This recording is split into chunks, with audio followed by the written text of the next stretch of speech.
All right, let's talk about grammar. Grammar is one of those things that there's a great deal of confusion about, even I think in terms of what counts as grammar and what doesn't. And so, what I want to do is I want to point out a couple of things that I'm going to say what grammar is, and I'm going to say some things that are usually attached to grammar, but that actually don't have anything to do with grammar.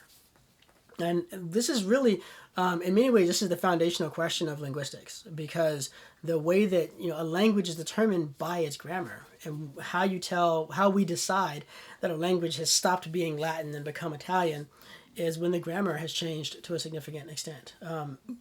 Any test of saying, well, can a native speaker understand it? And if a native speaker can't understand it, then it's no longer that language. Those fail because we can play dialects of English that we native speakers of English can't understand. I remember when I was in France, there were these farmers who live outside of Paris, and my French family was telling me that the when they're on the news, the way they speak, which is this very very old language that they preserved from their time on the farm, is so impenetrable to the average French person that they put subtitles even though they're speaking in French. And so the native listener test actually isn't an accurate way to know whether you're dealing with two different languages or not. It's the grammar. The reason those farmers are still speaking French, or the reason those folks in various parts of the United Kingdom still count as speaking English, is because they're still working from our grammar. So grammar is really incredibly important, and it's important that we know how to think about it and what it is and what it isn't. Grammar really has just two parts to it. Those two parts are morphology and syntax. Morphology is a fancy Greek word. All the good words are Greek, right? Morphology is a fancy Greek word that is morphe means form, and logos is the study of. So morphology is the study of forms.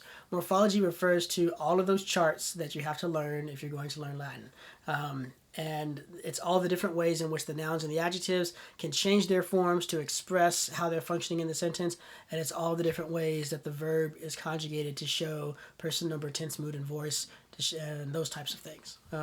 So that's the morphological side.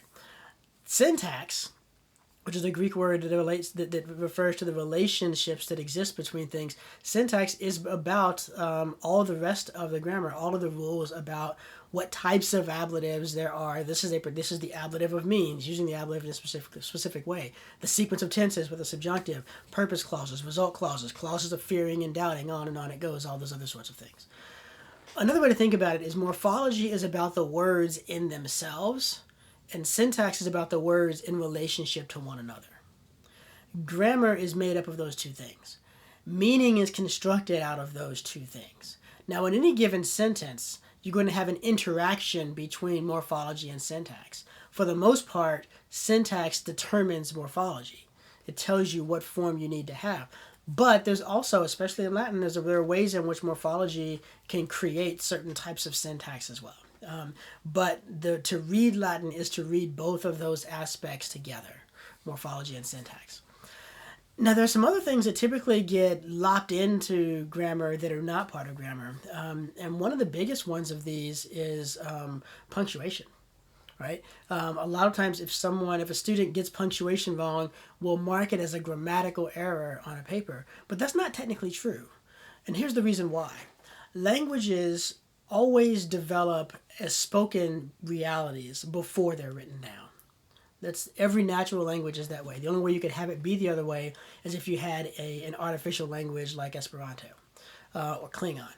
But natural languages develop spoken, and later on, after it's been spoken for a very, very long time, eventually a literacy system is developed and it comes to be written down.